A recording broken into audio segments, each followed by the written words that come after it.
Hello दोस्तों, welcome back to my channel Taps and Kitchen. आपने तो बहुत सारे पकोड़े खाए होंगे। आज हम बनाएंगे कुछ यूनिक और कुछ अलग। आज हम बनाएंगे प्याज पत्तों के पकोड़े। ये बहुत ही ज़्यादा अलग रेसिपी है और ये पकोड़े खाने के लिए बहुत ही ज़्यादा कुरकुरा होता है, बहुत ही ज़्यादा टेस्टी बन के तैयार होता है। आप इसको एक बार बनाओगे ना तो ज़रूर बार बार बनाने के लिए आपका मन करेगा, इतना टेस्टी बन के तैयार होता है। और ये इतना कुरकुरा होता है ना, बच्चे हो या बड़े सबको ये पसंद आने वाला है। आप अगर इसको एक बार बनाओगे ना तो बार बार बना के खाना पसंद करोगे। अगर आपको ये वीडियो अच्छा लगे, वीडियो को लाइक कर दीजिए और चैनल को सब्सक्राइब कर दीजिए और नोटिफिकेशन बेल आइकन को भी ऑन कर दीजिए ताकि मैं जब भी वीडियो अपलोड करूँ आपके पास नोटिफिकेशन पहुंच जाए। तो चलिए ये रेसिपी हम बनाना शुरू करते हैं। तो पहले कुछ मसाले बनाते हैं। तो मैंने यहाँ पे लिया हुआ हाफ टी स्पून काली मिर्च, यहाँ पे डाल देंगे हाफ टी स्पून जीरा और यहाँ पे डाल देंगे हाफ टी स्पून पतले वाले सौंफ और यहाँ पे उसको अच्छे से यहाँ पे रोस्ट कर देंगे। तो यहाँ पे उसको ड्राई रोस्ट ही करना है। अभी इसमें हम डाल देंगे साबुत धनिया। तो मेरे पास साबुत धनिया नहीं था तो मैंने इसलिए यहाँ पे डाल दिया हाफ टी स्पून यहाँ पे धनिया पाउडर। तो यहाँ पे देखिए हमारा अच्छी तरीके से रोस्ट यहाँ पे हो गया है। अभी यहाँ पे देखिए उसका कलर भी चेंज हो चुका है। तो यहाँ पे फ्लेम को ऑफ कर देंगे और अभी इसी टाइम में हम डाल देंगे हाफ टी स्पून धनिया पाउडर और उसी में ही धनिया पाउडर को भी हम इसमें रोस्ट कर देंगे ताकि इसमें कच्चापन धनिया पाउडर का यहाँ पे चले जाए और अच्छी तरीके से भी ये रोस्ट हो जाए।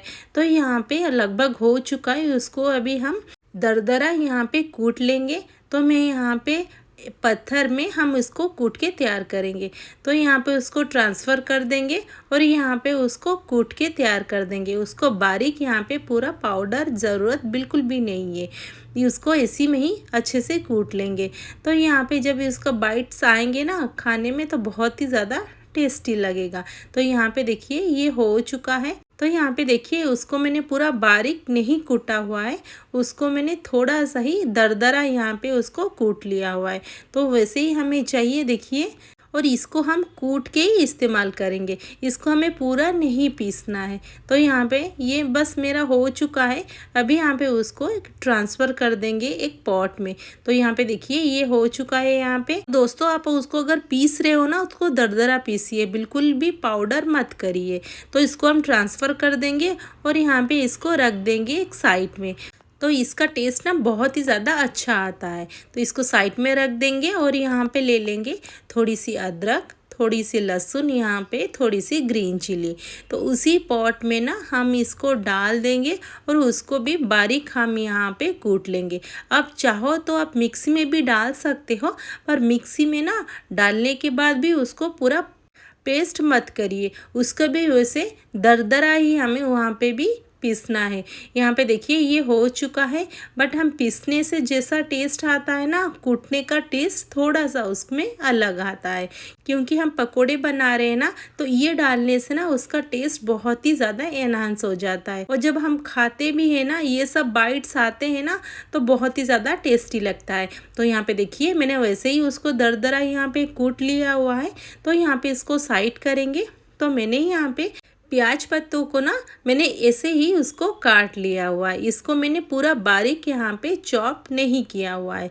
अगर आप चाहो तो उसको कर सकते हो, बट मैंने वैसे ही किया है। जब हमको पकोड़े करेंगे ना ये बहुत ही ज़्यादा कुरकुरा बनेगा। अगर छोटे छोटे करेंगे ना कहीं पे भी वो मिक्स हो जाएगा, मुंह में नहीं आता है। तो मैं ना वैसे ही बनाती हूँ। तो यहाँ पे उसको थोड़ा सा बड़ा में करके कट किया हुआ है। तो इसी साइज़ का ही मैंने सारे कट करके यहाँ पे उसको क्लीन करके रख दिया हुआ है। तो इसमें बिल्कुल भी अभी हमारा पानी थोड़ा सा भी नहीं है। इसको साइड कर दें। यहाँ पे एक पॉट ले लेते हैं, इसमें डालेंगे 2 कप यहाँ पे भर के पूरा बेसन और यहाँ पे अभी डाल देंगे थोड़ी सी टेस्ट के अकॉर्डिंग यहाँ पे सॉल्ट और यहाँ पे डालेंगे थोड़ी सी कलर उठाने के लिए हल्दी और यहाँ पे डालेंगे थोड़ा सा यहाँ पे चिली पाउडर, यहाँ पे डाल देंगे अजवाइन। अजवाइन को यहाँ पे थोड़ा क्रश करके यहाँ पे डालेंगे। उसके बाद यहाँ पे हमने जो रखा हुआ था ना ड्राई मसाला उसी को भी यहाँ पे अभी डाल देंगे। तो ये उसका टेस्ट बहुत ही ज़्यादा यहाँ पे बढ़ जाए। तो ये डालने के बाद ये सबको अच्छे से यहाँ पे मिक्स कर लेंगे। तो यहाँ पे जब भी आप बेसन का कुछ बना रहे हो ना दोस्तों, तो यहाँ पे ज़रूर आप डाल दीजिए अजवाइन। ये खाने के लिए टेस्टी भी होता है और डाइजेशन के लिए भी बहुत ही अच्छा होता है। तो यहाँ पे थोड़ा थोड़ा करके यहाँ पे पानी डाल देंगे और यहाँ पे एक थिक सा यहाँ पे बैटर बनाएंगे। बिल्कुल भी पतला सा नहीं बनाना है, नहीं तो हम पत्ते डालेंगे ना तो पत्ते में ना बिल्कुल भी ये जो बैटर बना हुआ है अच्छे से कोट नहीं होगा। तो मैंने यहाँ पे देखिए बहुत ही थिक सा यहाँ पे मैंने बैटर बना दिया है। तो यहाँ पे देखिए नीचे बिल्कुल भी नहीं गिर रहा है ना, वैसे हमें चाहिए। तो इसको बिल्कुल भी हमें पतला नहीं करना है, इसमें और हम पानी बिल्कुल भी नहीं डालेंगे। और यहाँ पे ये बस हो चुका है। अभी हम डालेंगे इसमें हमने जो रखा हुआ था ना दरदरा कूट के मसाला, अभी यहाँ पे डाल देंगे। और यहाँ पे डाल देंगे 1/2 टीस्पून यहाँ पे खाने का सोडा, जो मीठा सोडा होता है ना वही वाला, बट बेकिंग पाउडर इसमें मत डालिए। यहाँ पे अच्छे से उसको मिक्स कर देंगे तो ये और थोड़ा सा फूल जाएगा। अभी हमारा दिख रहा था ना कितना बैटर हमारा थिक है। अभी हम उसको 1 मिनट के लिए अच्छा से यहाँ पे फेंट लेंगे। तो यहाँ पे देखिए बहुत ही ज़्यादा यहाँ पे पतला हो जाएगा। तो आप जब भी पत्ता यूज़ करें ना दोस्तों, उसका पानी यहाँ पे पूरा निकाल दीजिए। तो यहाँ पे उसको धीरे धीरे करके यहाँ पे हाथ से ही अच्छे से यहाँ पे मिक्स कर देंगे, ताकि ये ना अच्छे से यहाँ पे पत्तों के साथ कोट हो जाए। तो यहाँ पे धीरे धीरे मिक्स करेंगे, एक साथ डालेंगे ना तो बिल्कुल भी यहाँ पे मिक्स नहीं होगा। तो यहाँ पे देखिए ये अच्छे से मेरा मिक्स हो चुका है, वैसे ही चाहिए। यहाँ पे मैंने ना कढ़ाई चढ़ा दिया है, ऑयल यहाँ पे मैंने डाल दिया है। अभी यहाँ पे थोड़ा थोड़ा करके यहाँ पे लेंगे, देखिए इतना ही लेना है। ऐसे ही मैं करती हूँ, ऐसे थोड़ा थोड़ा लेके, थोड़ा सा बड़ा पत्ता है ना तो अच्छे हाथ में भी आ जाते हैं। ऐसे हम छोड़ देंगे तो अपने आप अच्छे से बाइंडिंग हो जाएगा। और जितना कढ़ाई में आ सके ना उतना ही हम डालेंगे, एक्स्ट्रा बिल्कुल भी नहीं डालना है।